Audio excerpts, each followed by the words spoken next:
Hello viewers, welcome to episode 5 of the weekly review. My name is Alex Njiri, your host.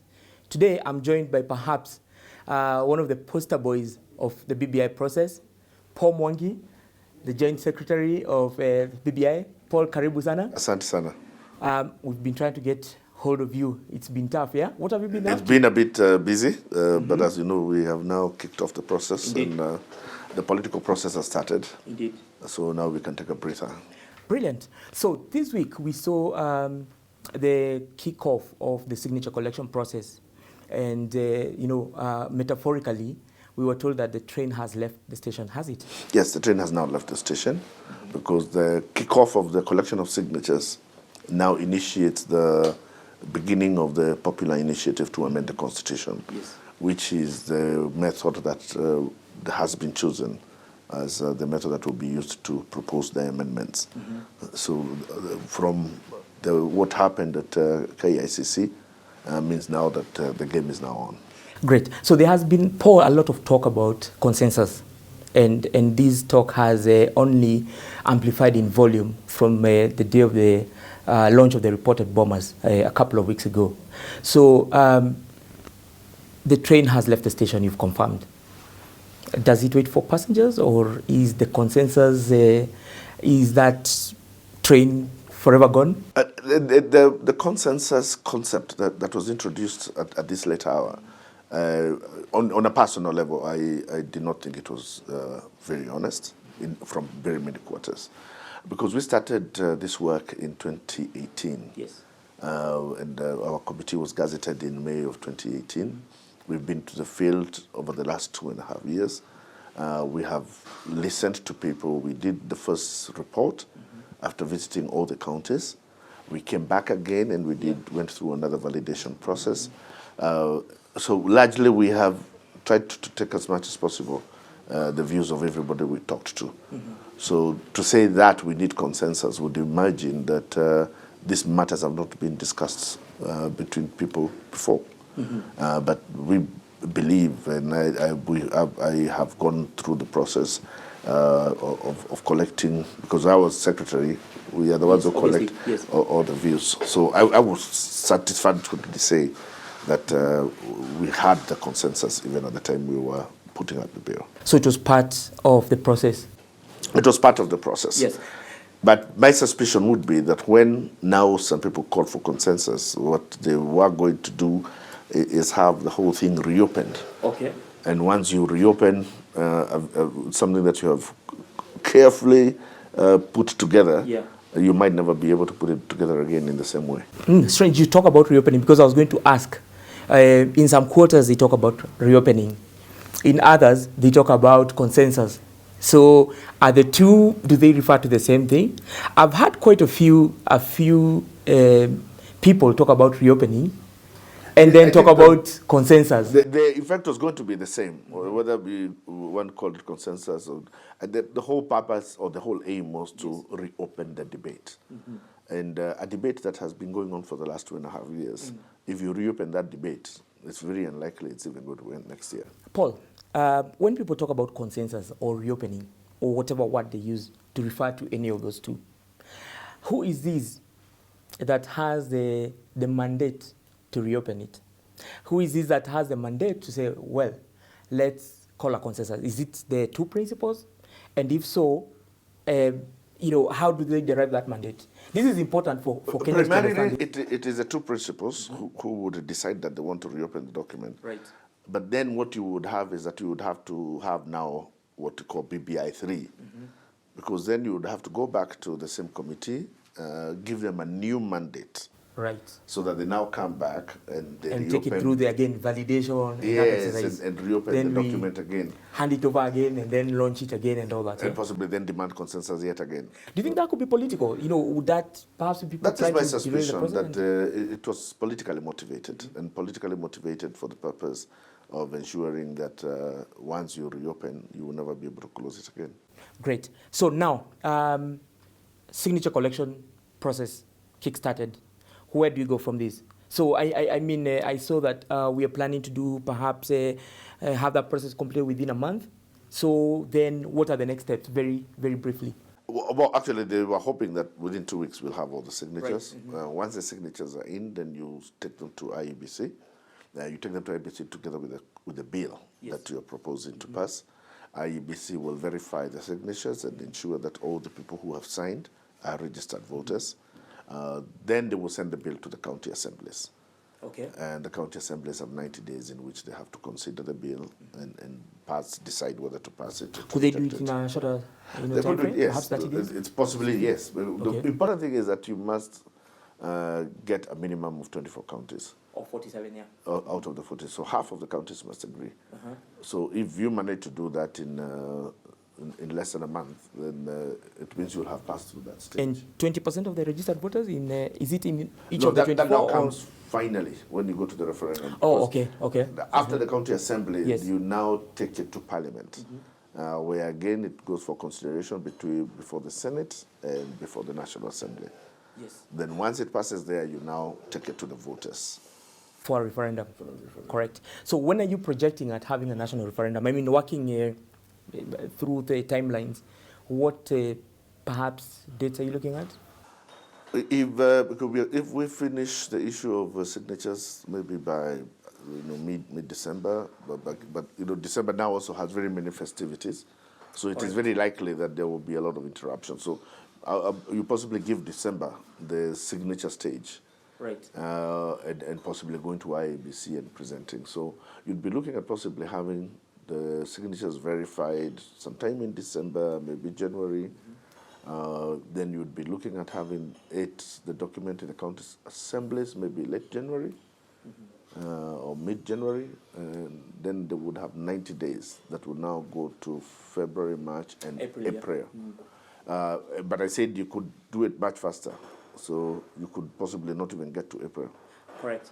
Then you take it to the House, yes, which I would give possibly 30 days if they facilitate it. Yes.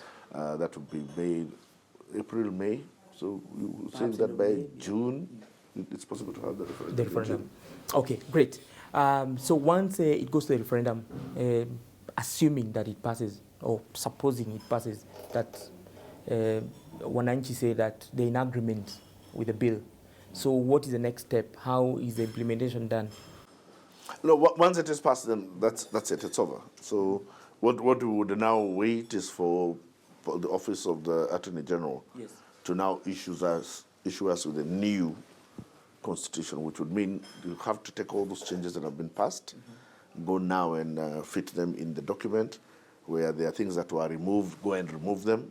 If there are things that have been added, go now add them, and then reissue a new edition of the Constitution. Okay. And now would say now this is the Constitution. So that also means that we would hold our next elections with those changes in place. With those changes in place. Okay, fair enough.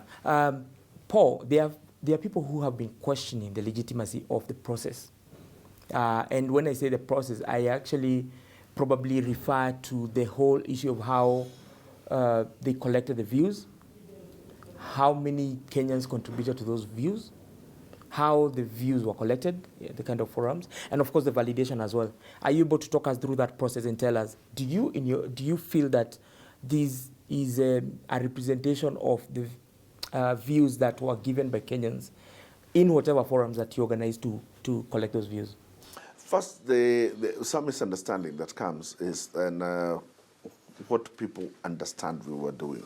Because we had just gone through Boma's process when we promulgated this constitution, people kind of thought it was like a mini process that we were doing regarding with an intention to amend the constitution.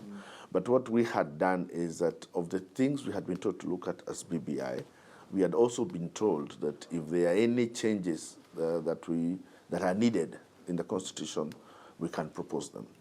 And for instance, once we were dealing with the elections, one of the things we thought that could deal with divisive elections was the introduction of the office of the Prime Minister and Leader of Opposition.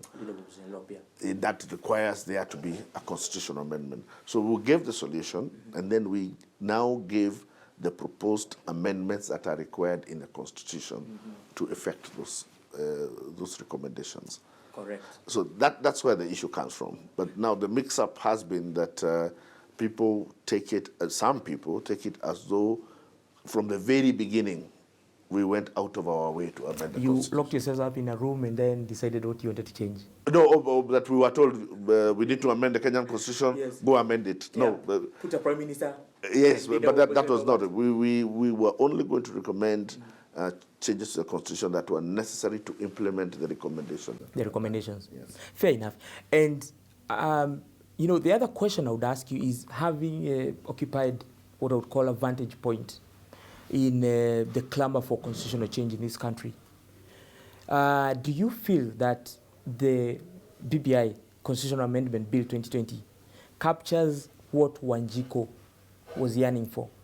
Are you confident that the proposed changes, the proposed bill, captures the aspirations of Jico? I ask you this because you occupy a vantage position. You've been part of this process, the constitutional change that people have been clamoring for a very long time.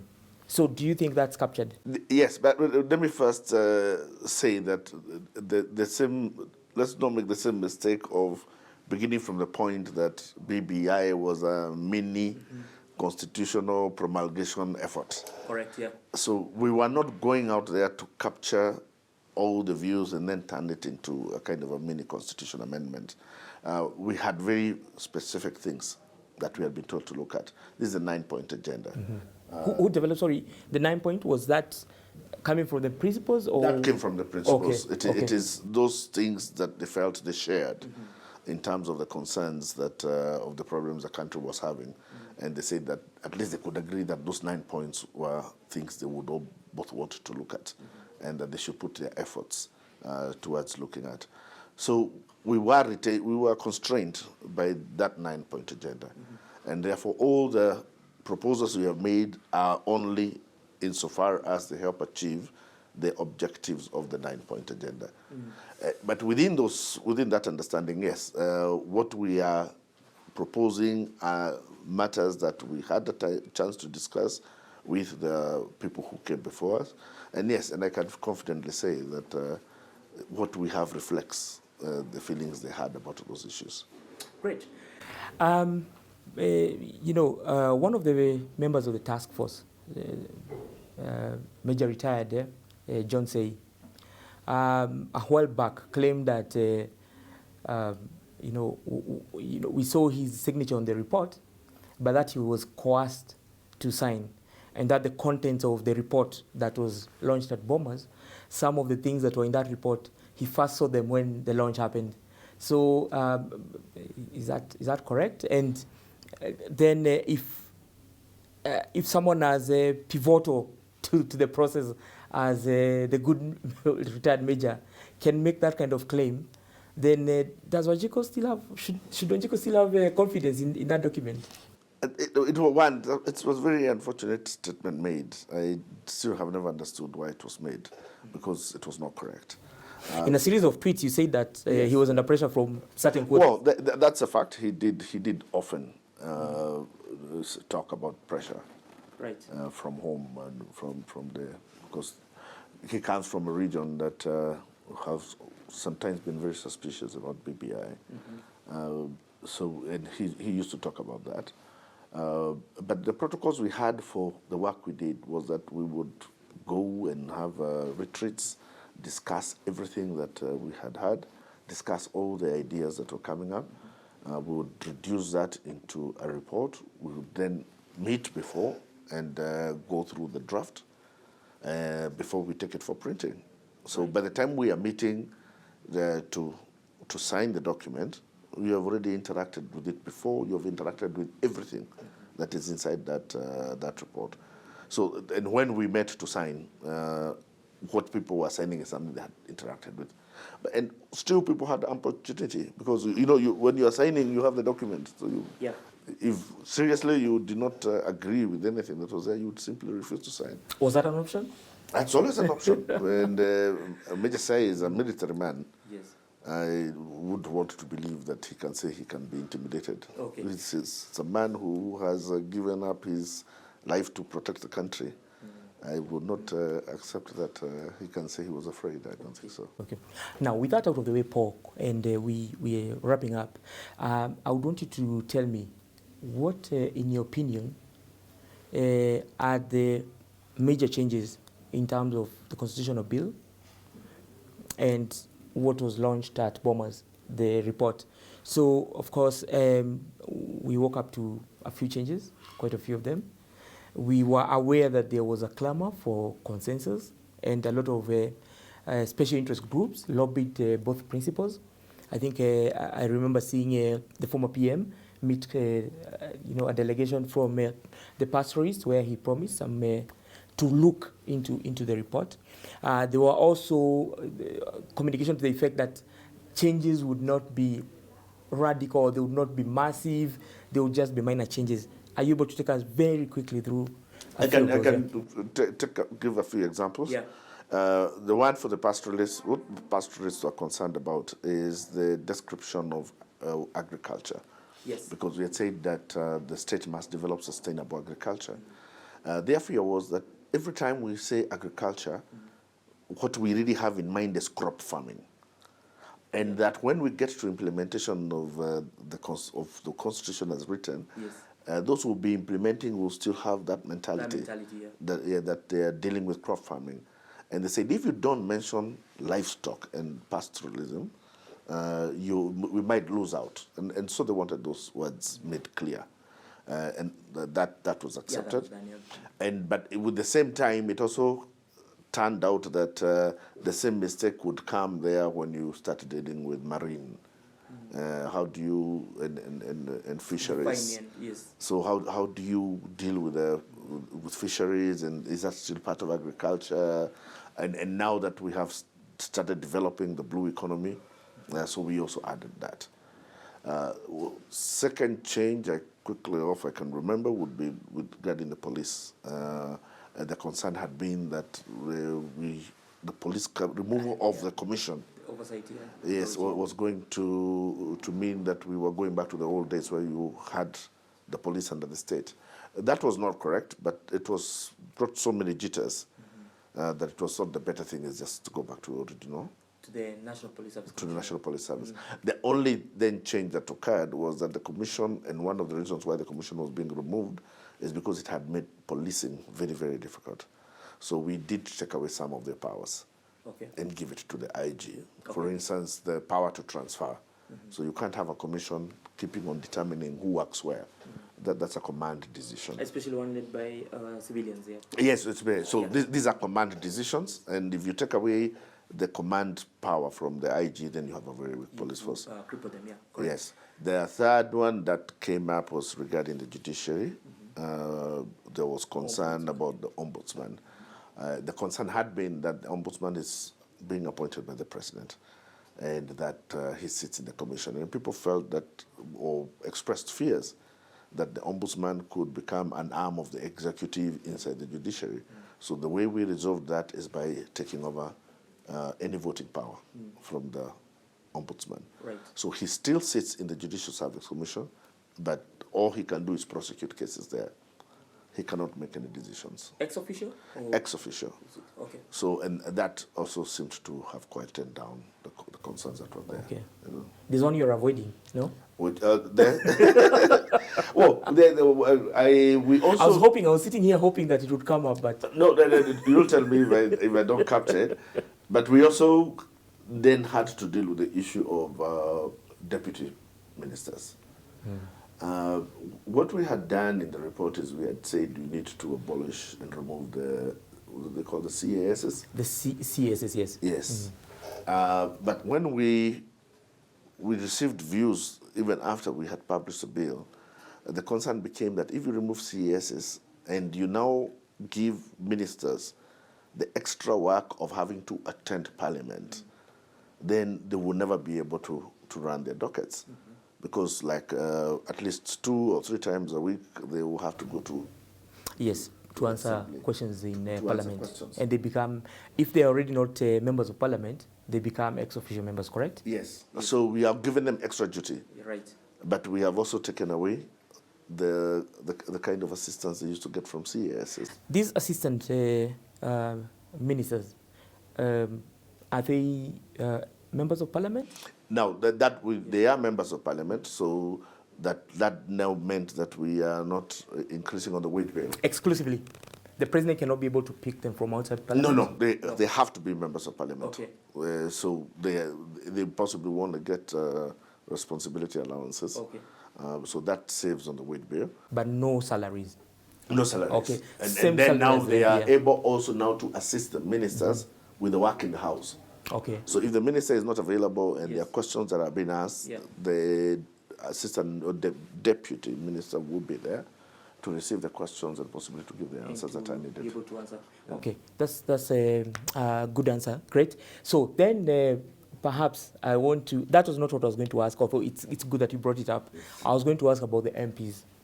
So the 70 extra MPs, because now we have the House with 360 constituencies as opposed to 290. Again, you'll correct me if I'm wrong. And also there's the issue of the gender, how to solve the gender question of not having more than 2/3 of any one gender represented in parliament. This issue of MPs is one of those issues which you're damned if you do, if you're damned if you don't. The Constitution requires that extra seats be created because of the gender parity issue. And in fact, as we stand now, the matter has come to the stage where even the judiciary has ruled that parliament is unconstitutional. Yes. And the Chief Justice has in fact written to the President, told him to dissolve it. So there is no choice but to either remove this gender parity issue from the Constitution or implement it.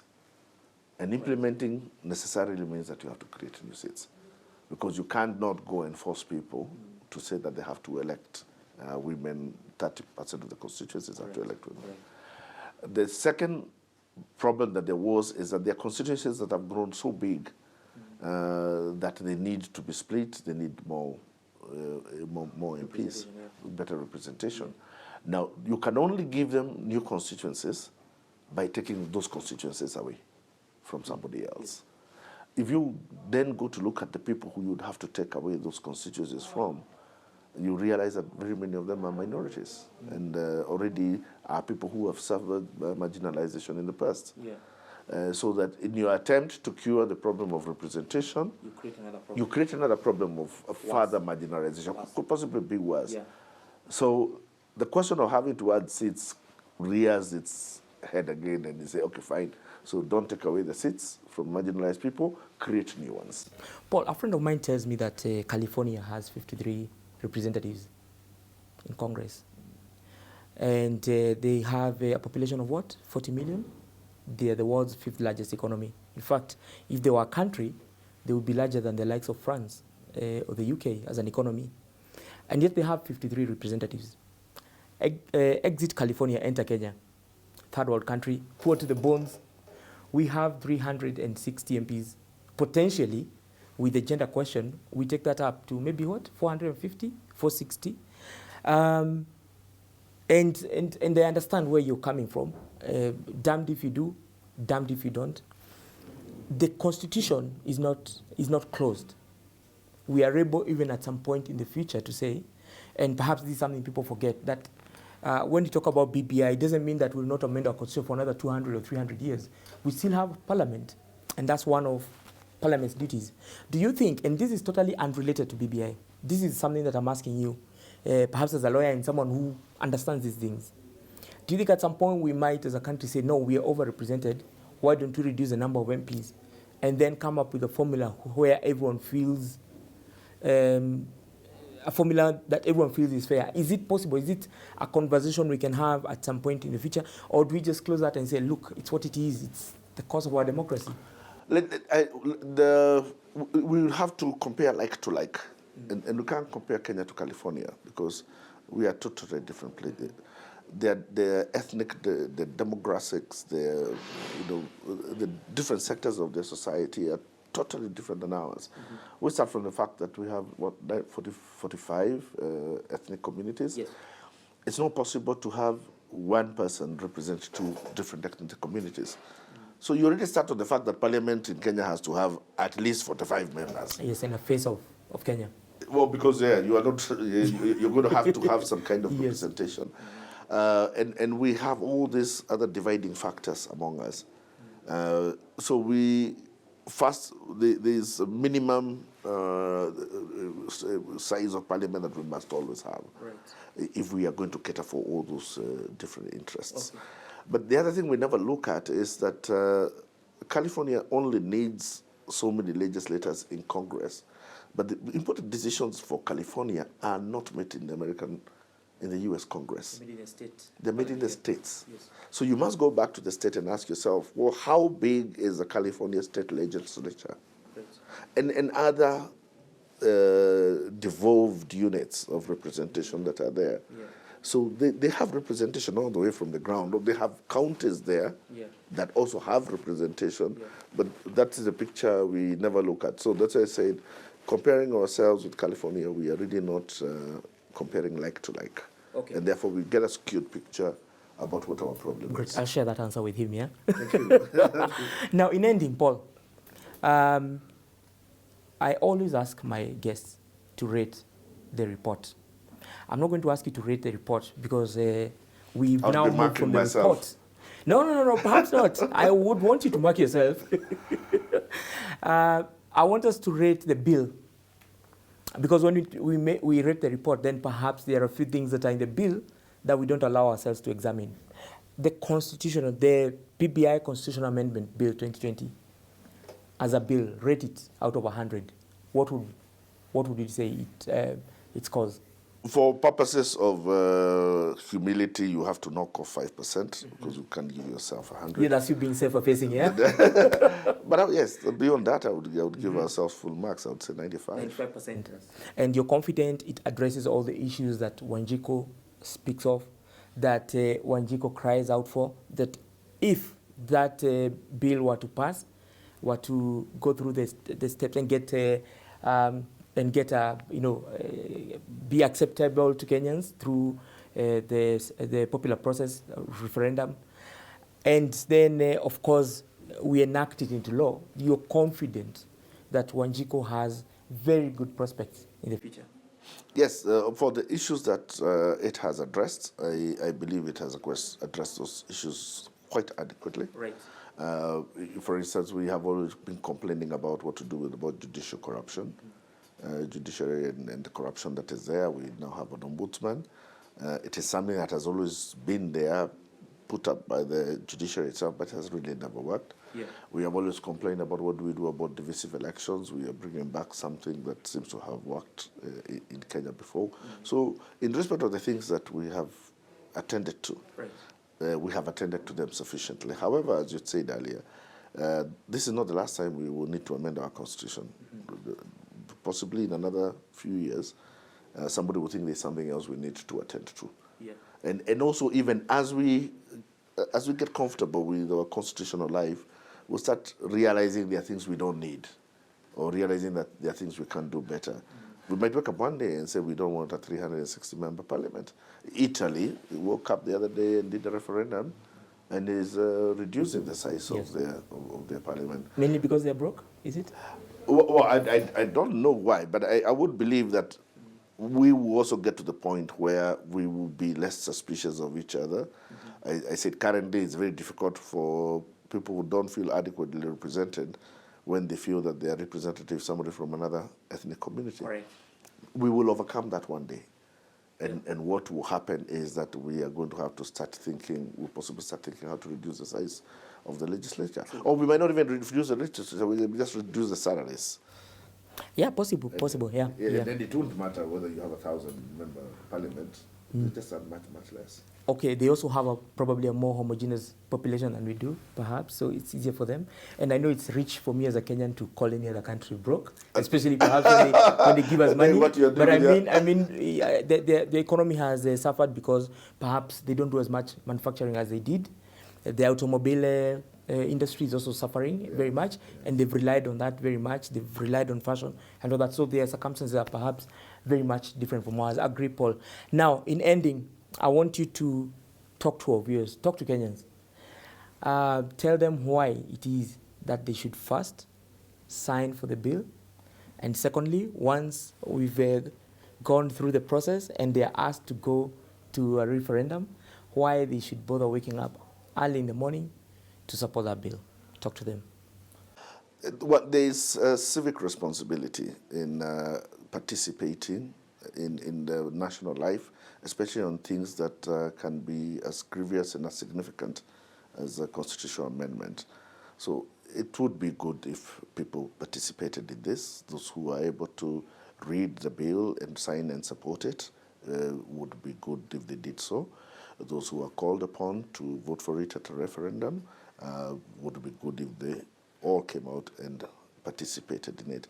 Then you have ownership, and you will be able to say finally that you were part of contributing or making your own destiny, and you will never feel as if it is something that was shoved onto you.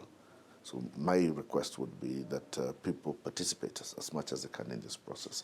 In the same way they have participated throughout BBI 1 and BBI 2, I would say it's not over yet. Continue participating in this process until it is finally done. Paul, what do I say? It's been an absolute pleasure having you. I'm sure, and I'm hoping this is not the last time we're having you, that at some point... I am available at yes. Thank you very much. I hope the next time I won't have to look for you as much as I did this time. No. As I said, now I am... You'll be back here and we'll probably look a bit more at the process once we go to the next step.